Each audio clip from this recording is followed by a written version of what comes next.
everyone, welcome back to Reasons for Roots. My name is Lauren. I'm a homeschooling mom to 4. I have graduated 2, and so this school year I only have 2. I've been cut in half, and wow, I can't even describe the difference between going to 4 to 2. But so today I wanted to talk to you about something that I have been getting tons of questions about, tons of messages and emails, and that is living heritage. I've been getting tons of messages and emails from you guys asking me how I like living heritage, how it's going. And so in this video, I want to do an update on how I like living heritage. I'm also going to compare it to some of the other Charlotte Mason curriculums that I've used or that I've heard of and that I'm the least familiar with. I'm definitely going to compare it with the Gentle Feast and Heart of Dakota, and I might try to compare it with Ambleside because I have used some of Ambleside's book lists and such. But I also want to update on Heart of Dakota. So I chose Living Heritage for my 9th grader, and I chose Heart of Dakota for my special needs 3rd grader because Heart of Dakota has hands-on activities. They have like science projects listed out, things that I don't naturally think of to do, that he absolutely loves. So that was one of the reasons I chose Heart of Dakota, is because we need that hands-on approach, and it has been phenomenal, but I'll get into that in a minute. So for Living Heritage, we are loving Living Heritage. Like, it has been the best Charlotte Mason curriculum that I have ever purchased a book list for or purchased a membership to. So they offer 2 different options. There is the basic plans and the premium plans. I've gotten a lot of questions about the premium plans, and to be honest, I can't answer those questions because I only purchased the basic. I do know that the premium plans hold your hand, and there's a lot of like narration, prompts. I know there's like science lab things for high school. There's like deeper writing helps and all kinds of stuff. I'm sure it's worth it if you like you want your handheld and you want a daily schedule. I don't personally do well with daily schedules. Even with Heart of Dakota, I have to like check myself because I get very like in the box, and it drives me crazy if we have to push something over to the next day. So I just went with the basic plans, and it has worked really well. You get the spreadsheet, you take the books that she lists for that week, and then you schedule them for your student however you want. So we're doing that. I schedule her 4 days a week usually, and we're doing great with that so far. So she's not doing their science suggestions or their math suggestions. So I did have her on Learn Math Fast Algebra 1, but I was really afraid it wasn't enough, especially since she wants to go to college. So I already had BJU Algebra 1, so we transferred to that, and she's doing great with that. But other than that, as far as Living Heritage, we are loving. So what are my favorite things about Living Heritage? My favorite things so far is by far the book list. Like I said, it is the best book list that I've seen in general. I love it. I love that it's a 4-year cycle of history, and I just love the books. A lot of the books that are chosen for Living Heritage, you do not see in the other book list. I think a lot of people unfairly are saying Living Heritage is just a copycat of something else. Now, she does use some Simply Charlotte Mason books, but if that's the best option, why not use it, okay? But there's a lot of books that she has scheduled that I have never even seen before, that I've never seen scheduled. And I've been researching and in the throes of like Charlotte Mason, especially high school, for 5 or 6 years now. And so these books I have never seen scheduled for high school, several of them, okay? So we are doing the beta list, meaning their first launch, their beta year. We're doing the beta year. So the beta year had several more books. So they ended up cutting several books. And so I will say that my daughter has done fine with the beta year, but I could see where it would be a lot for some children, okay? it would have been a lot for my boys. It would have been a lot of reading for them. So she did cut back a little bit, but what I love is that she left the beta plans for you, so if you are up to the challenge, say you want like more of a honors role or an honors course, then you can use all those extra books too. So I like that you have the two options there. But my daughter's doing fantastic with the beta plans. I haven't cut any books out. She hasn't really, there's only one that she's kind of like, but now she's really getting in the groove of it and it's better. So there's only been one that she's kind of been like, it's a little dry. And that was How I Found Livingston. That was a geography book. But now that they found Livingston, she's better and we're rolling through it now. But really, that was her only complaint with all the books. She is fascinated by them. She is engaged with them, and I am super impressed with the book list that Living Heritage has put together. Okay, so my other favorite thing about Living Heritage, besides the book list, is of course the biblical books that are interwoven. So I went and I chose some of the books that they scheduled for my third grader. I used some of those in our Bible time, like the Pilgrim's Progress, the Little Pilgrim's Progress, things like that. I'm using some of those books. So I'm still pulling some out of Living Heritage's book list, even for my little guy to add on to Heart of Dakota, because we read a lot. We read a lot. But I love their together time. So this has probably been my favorite like group time thing that we've ever done. I loved A Gentle Feast morning time. That was one of my favorite morning time resources. We have used Gentle and Classical, and it's been great. We pieced together some of the Simply Charlotte Mason stuff and used it. But as far as plans go, and as far as being cross-centered and biblically rich, Living Heritage has knocked it out of the park. It's turned our morning time into more of a worship time, a more of like setting our hearts right time, and just worship of the Lord. And so I have really enjoyed the together time plans from Living Heritage. Okay, so we are about halfway through Living Heritage at this time. Well, not even halfway through. We're 12 weeks in, and she has separated it into two 15-week terms, so you can spread it out a little bit. She has some festival weeks that she calls them for like the holidays and such. So we have been busy. My oldest son broke his foot and had to have major surgery.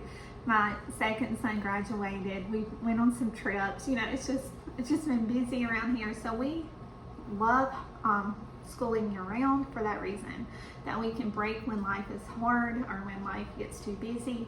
And so we've done a lot of that this summer. I think we took 3 weeks off in June, and we started in March. So we're 12 weeks in now, and so I think I have a pretty good gauge of how well it's working and how well I like it. So I do really like Living Heritage, and I plan on continuing to use it. But now to compare it to A Gentle Feast. So I did not have the same experience with A Gentle Feast. 12 weeks in, I had to push to get to 12 weeks. I mean, we really had to like grit it out to get to 12 weeks, because I was like, let's try one whole term, and if one whole term is just terrible, we'll scrap it and we'll start something else. And so at the end of that 12-week term, we ended up swapping, and basically I made my own plans. I pulled some from Ambleside. Basically I pulled from Ambleside, and we just went on from there. And the reason why I do not like A Gentle Feast, and I don't recommend it. I'm sorry if you use it and you like it. That's fine. I'm glad it worked for you. I really am. I'm sure it has potential. I really do. It just didn't work with us. So for instance, I did not like the high school books that were presented to the high schoolers. Once we got into them, I thought they were much better options for high schoolers than what we were being presented with. So I swapped. I had one high schooler then, and so we swapped him totally, completely. My daughter, who was in 6th grade maybe, I continued using some of the books But like, for instance, I remember this very clearly, that she was studying early American history, and her history book was Witch of Blackbird Pond. Now that's a great reader, and that's a great historical fiction book, and I wanted her to read it, but that's not a history book. That's not telling really the story of America in a living format. That does help us get the idea of the time period, but that's not telling us historical events in a living way. So that wasn't enough for me, like that kind of thing. So I went in and I added, I forget, like our island story, and a child's story of America, or something like some of the books that Ambleside suggested, and we actually just totally pivoted and went that direction. I did use their literature books from A Gentle Feast, and all the books that I had, available to me for literature and that sort of thing. But we did not finish A Gentle Feast, and it was probably one of the hardest years I've had, to be honest. Like, it was the hardest start of the year we've had, was using A Gentle Feast. And it was just because the book list did not match my expectations. So that being said, like I said, if you like A Gentle Feast, good for you, and I'm glad it works for you. I really am. It's just not what I wanted for our family. Okay, so to me, Living Heritage, and this is my opinion, just my opinion, Living Heritage book list far surpasses A Gentle Feast. And to me, I like Living Heritage's book list even better than Ambleside's. I know Ambleside is more true to how Charlotte Mason lined out her years, but I like a 4-year cycle, or at least a 3-year cycle. And so that was my main hang up with Ambleside, with Simply Charlotte Mason, is I like the 4-year cycle. I like my children to go through the cycles twice. So that is my comparison to Living Heritage and A Gentle Feast. Also, I feel like Living Heritage does a much better job with like expecting narrations from high schoolers. So they expect 5 a day. I don't quite require 5. Usually it's 3 to 4 narrations a day. And I'm going to add on to that as she gets older. She's in 9th grade. And right now she's writing some and typing some. It's just up to her discretion what she wants to do. But I think with A Gentle Feast, and I might be wrong on this, I might be totally wrong, you could check this, but I believe it was just 1 a week with A Gentle Feast. It might have been 1 a day. It might have been. But I like that they kind of push the bar up a little higher and expect a little bit more narration-wise out of your children. I love the books that they are scheduling for language arts, teaching you how to read, teaching you how to write well. I don't remember there being such a good book with A Gentle Feast for high school in that area. So that's my major comparisons. Like I said, I loved A Gentle Feast morning time, but Living Heritage is much more cross-centered. You will have to buy resources, to go along with them. Like, for instance, I bought Simply Charlotte Mason's prints for Monet, for our poet, but there's a lot that's built into it that is very rich and cross-centered. Okay, so as far as it compares to Heart of Dakota, so the basic plans for Living Heritage and Heart of Dakota aren't even comparable, because Heart of Dakota gives you a teacher's guide this thick, and it is broken up by day, and you open the book and you have 2 pages for that day, and it is nice to have that, especially if you're just getting started with Charlotte Mason, or you need your student to be more dependent on their own schedule. So it is nice, but Living Heritage basic plans do not give you a daily schedule. They do not give you any kind of helps in that area. Okay, they give you the list, the book list. You also get a master book list. You get the together time plans, and you get like it broken up in weeks, and that's what you get. Okay, but with the premium plans, that might be more comparable to Heart of Dakota, because the premium plans do break down day by day. Okay, like I said though, I haven't had them, so I can't really compare that. As far as the books, excuse me, with Heart of Dakota, and Living Heritage. I do feel like Heart of Dakota schedules great books. I think they do a very good job with that. I think Heart of Dakota is not as Charlotte Mason as Living Heritage, and that's where you're going to see the difference. Living Heritage is to me, it's very pure Charlotte Mason, very along those lines, and Heart of Dakota is Charlotte Mason inspired. But it still has, narrations and living books, and has the core things, but you're going to see a little variation from the Charlotte Mason method from Heart of Dakota. So Heart of Dakota schedules, I know for high school, they schedule like BJU literature, they schedule, they have a Rod and Staff English, they have, I think they use Essentials in Writing some, and, so they schedule like writing curriculums and grammar curriculums, where Living Heritage does not schedule any grammar in 9th grade. So I did add in a diagramming scriptures workbook for my daughter. I'm not crazy about it, but she likes it. And so we're going to continue on with it through this year, but I probably will go with BJU for grammar, just because I'm just a grammar nerd. We both are, me and my daughter both are. And that's just something that I know is not very Charlotte Mason-y of me, but I like to have a grammar program. So that's one thing with Heart of Dakota that I think attracts a lot of people, and that is attractive to me, is that it's very open and go. It has the full grammar, it has the full writing, and the full science, and as far as Living Heritage science goes for high school, I do plan on using it next year for biology, because it looks phenomenal. It looks really good. And I know with their premium plans, they do help you more with science. So like lab work and that sort of thing. So as far as the two go, I do believe they are both great choices. Like I couldn't tell you to pick one or the other. It just depends on what you need.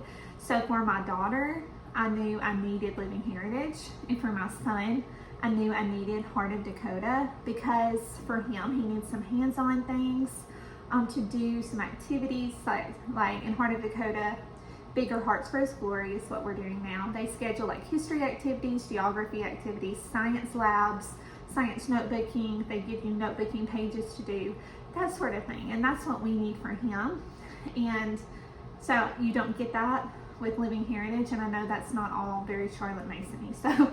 So it's just, I'm for teaching to the child over teaching a philosophy. And I do love Charlotte Mason's philosophy, but I do have to tweak it a little for my special needs guy. And I think to honor the child, sometimes we have to do that. So overall, I love Living Heritage. I have been blown away by the book list. To be honest, I was a little concerned.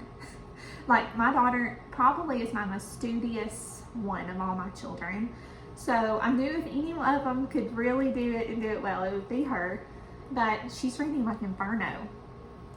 And like most people read that in like college. And Consolation of Philosophy.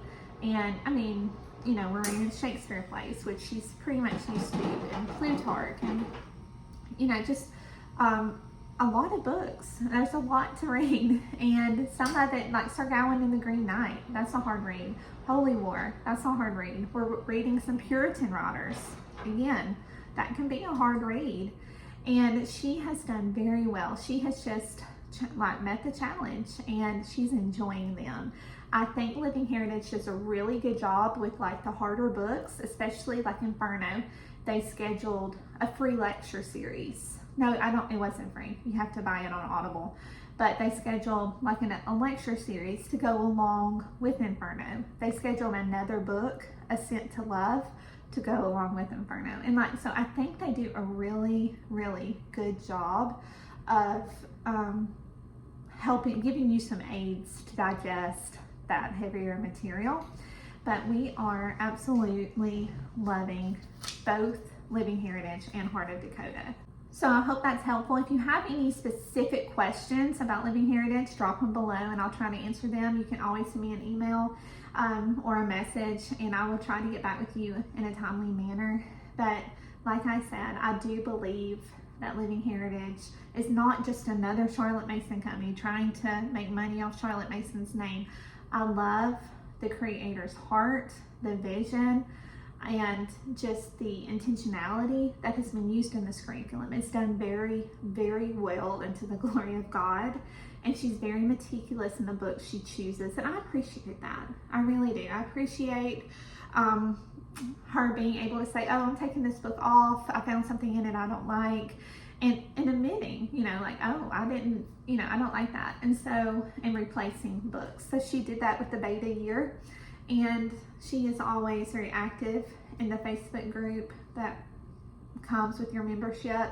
And so if you have questions, once you're a member, there's always tons of help. It's a very active group to be such a new group. So I have been very impressed with like the customer service of Living Heritage, just their intentionality as a company, their integrity as a company in the midst of a little bit of scandal that popped up. I thought they handled that very well. They kind of separated themselves from G3 a little, even though the creator and her husband are still very much a part of G3. But, I thought they handled that with grace and with dignity. And so, you see a lot, and you can tell a lot from a person by the way they handle controversy. And I have seen other curriculum companies and creators not handle controversy very well. And so they have handled it with grace and dignity, and I've appreciated that. And so that just shows the heart of the creator, and it's a company that I'm willing to get behind and to fund financially and to invest in, because I believe it is worth investing. So if you have any questions about it or Heart of Dakota, if I can help in any way, please just let me know.